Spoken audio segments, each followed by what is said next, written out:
Isicawu sokuqala ngaphansi kwesihloko esithi laya kwagoqanyawo iqhawe.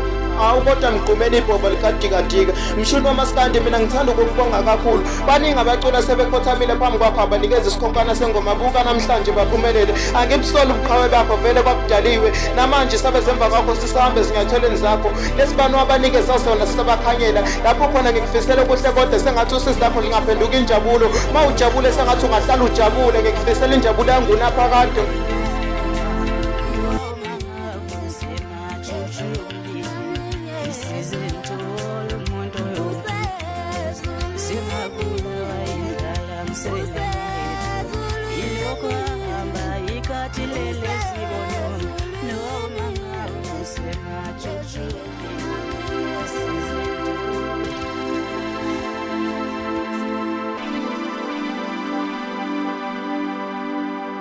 Ukuba usekhona ngabe sibaningi siphumelele ngoba manje sikhala sibaningi sikhalalela impumelelo esizwa ngabantu befakazelana ngobuhle bayo kanti kuyoze benini sizama kodwa ningahlangani sibaningi sinamakhono amahle kabi kodwa namanje impumelelo sifayizwa ngendaba ibhobo likadikadika lalingamnyekeleli omunye umuntu omnyama ahlupheke lapha emhlabeni mayise nekhono elihle kangaka akekho umculo osawuphinda afane noMgqumeni ngisho lingisi uyohluleka.